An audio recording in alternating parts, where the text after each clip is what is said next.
Perkenalkan, nama saya Bendelina Hatijui, kelas F PGSD semester 3. Di sini saya akan menjelaskan materi mata kuliah konsep dasar IPA SD tentang energi. A. Pengertian energi. Energi adalah daya kerja atau tenaga. Energi berasal dari bahasa Yunani, yaitu energia, yang merupakan kemampuan untuk melakukan usaha. Energi merupakan besaran yang kekal, artinya energi tidak dapat diciptakan dan dimusnahkan, tetapi dapat diubah dari bentuk satu ke bentuk yang lain. Manusia bisa melakukan berbagai aktivitas, mulai dari aktivitas ringan sampai aktivitas berat. Energi adalah faktor utama tingginya kinerja, bukan waktu. Begitulah pendapat Jim Lohr dan Tony Schwartz yang mengemukakan bahwa energi merupakan faktor yang lebih penting untuk meningkatkan kinerja daripada waktu.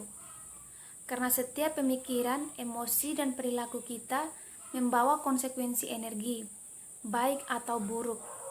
Ukuran terpenting dalam hidup kita bukanlah seberapa waktu yang kita gunakan di dunia, tetapi lebih pada seberapa banyak energi yang kita investasikan dalam waktu kita. Dengan demikian, kita dapat berkinerja baik, sehat, dan bahagia bila kita terampil mengelola energi kita. B. Kegunaan energi dalam kehidupan. Energi panas dapat dirasakan, seperti matahari dan api dapat menghasilkan energi panas. Matahari adalah sumber energi terbesar di bumi. Panas matahari berguna dalam kehidupan. Energi panas juga bisa berasal dari listrik. Kemudian cahaya. Cahaya adalah bentuk energi. Energi cahaya juga dapat menerangi suatu tempat, seperti tempat yang gelap menjadi terang. Energi cahaya ini juga memancarkan panas jika dinyalakan terlalu lama. Contohnya seperti pada lampu, ketika kita menyalakan lampu terlalu lama maka ia akan terasa panas. Bunyi. Bunyi adalah sesuatu yang dapat didengar. Seperti pada radio, radio menghasilkan energi bunyi, yang dimana radio mengeluarkan suara musik, dan sumber energi radio ini biasanya dari baterai atau listrik. Energi yang sering kita gunakan yaitu energi listrik, di mana cara menggunakan listrik ini sangatlah mudah, cukup dihubungkan dengan sumber listrik yaitu stop kontak. Listrik juga dapat digunakan untuk menghidupkan televisi, lampu, setrika, dan lain sebagainya. Kemudian C. Energi yang dapat diperbarui. Yang pertama itu energi surya. Energi surya adalah energi yang dikumpulkan langsung dari cahaya matahari. Matahari adalah sumber kita yang paling kuat energi. Sinar matahari atau energi surya dapat digunakan untuk pemanasan rumah, pencahayaan, dan pendinginan bangunan lainnya, pembangkit listrik, pepanas nasi, dan berbagai proses industri. Sebagian besar bentuk energi terbarukan, baik itu secara langsung ataupun tidak langsung dari matahari, seperti contoh, panas matahari menyebabkan angin bertiup, memberikan kontribusi terhadap pertumbuhan pohon dan tanaman lainnya yang digunakan untuk energi biomasa, dan memainkan peran penting juga dalam siklus penguapan dan curah hujan yang menjadi sumber energi air. Yang kedua, energi angin. Angin adalah gerakan udara yang terjadi ketika naiknya udara hangat dan udara dingin lalu bergegas untuk menggantinya. Energi angin telah digunakan selama berabad-abad untuk kapal layar dan kincir angin untuk menggiling gandum. Sekarang ini energi angin ditangkap oleh turbin angin dan digunakan untuk menghasilkan listrik.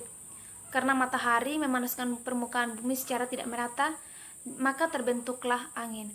Energi kinetik dari angin dapat digunakan untuk menjalankan turbin angin. Terus yang ketiga, energi air.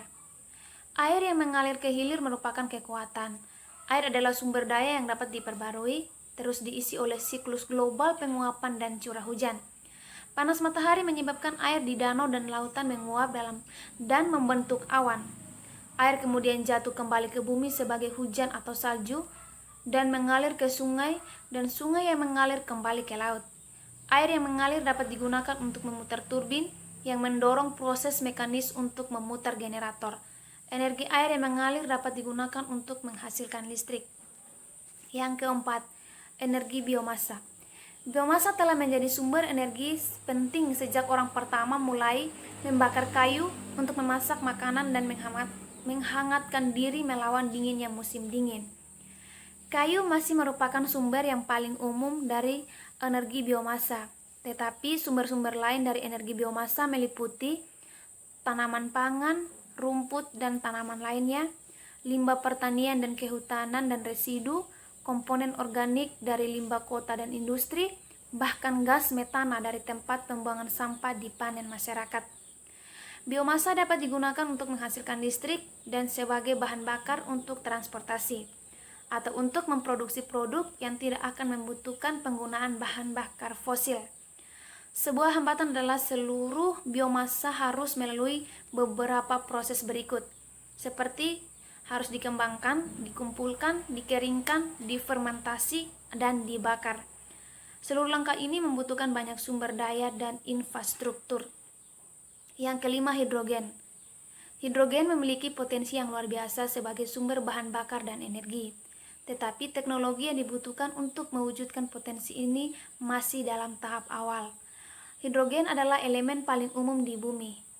Air ada 2/3-nya hidrogen, tapi hidrogen di alam selalu ditemukan dalam kombinasi dengan unsur lainnya. Setelah dipisahkan dari unsur-unsur lain, hidrogen dapat digunakan untuk menggerakkan kendaraan, menggantikan gas alam untuk pemanasan dan memasak, dan untuk menghasilkan listrik. Yang keenam, energi panas bumi. Istilah panas bumi digunakan untuk energi panas yang berasal dari perut bumi. Listrik panas bumi dibangkitkan dengan cara memanfaatkan uap yang keluar dari pipa yang ditanam ke perut bumi sebagai hasil pemanasan sumber air resapan di sekitar sumur panas bumi.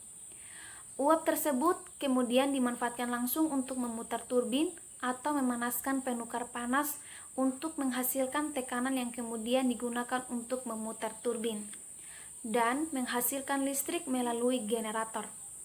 Energi panas bumi dari inti bumi lebih dekat ke permukaan di beberapa daerah daripada daerah lain, di mana uap panas atau air bawah tanah dapat dimanfaatkan dan dibawa ke permukaan itu dapat digunakan untuk membangkitkan listrik seperti tenaga panas bumi.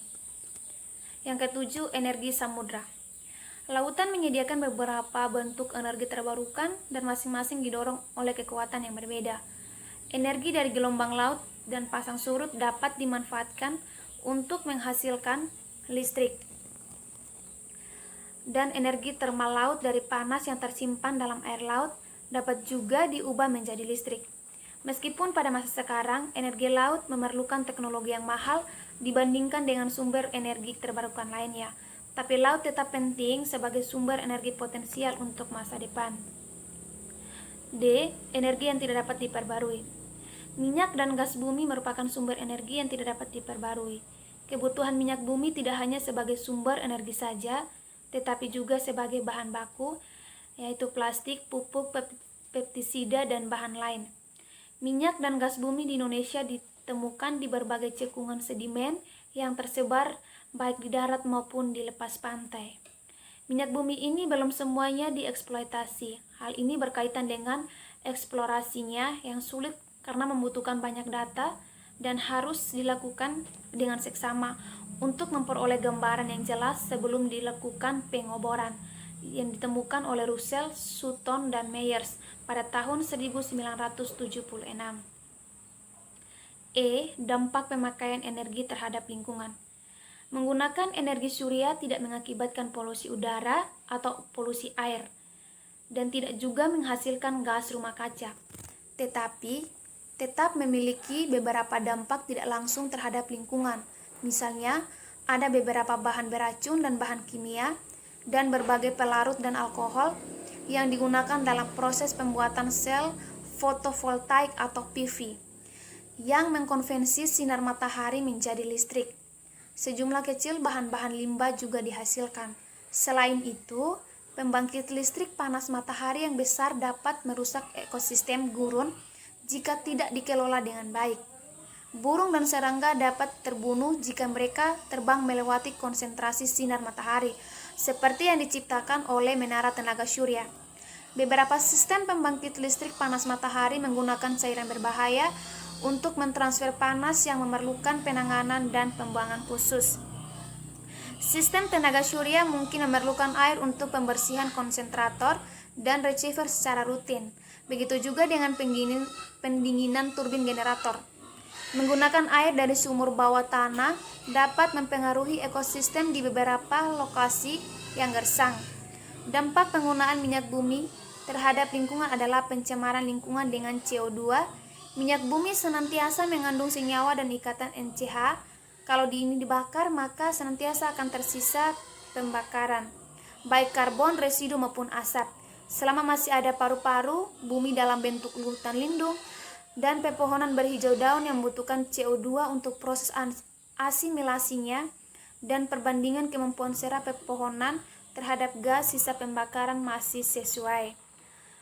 Pembakaran sumber energi fosil misalnya minyak bumi dan batu bara juga dapat dampak buruk terhadap udara dan iklim karena melepaskan gas-gas seperti karbon dioksida atau CO2, nitrogen oksida atau NOx, sulfur dioksida SO2 yang dapat menyebabkan pencemaran udara yaitu hujan asam, smog, dan pemanasan global.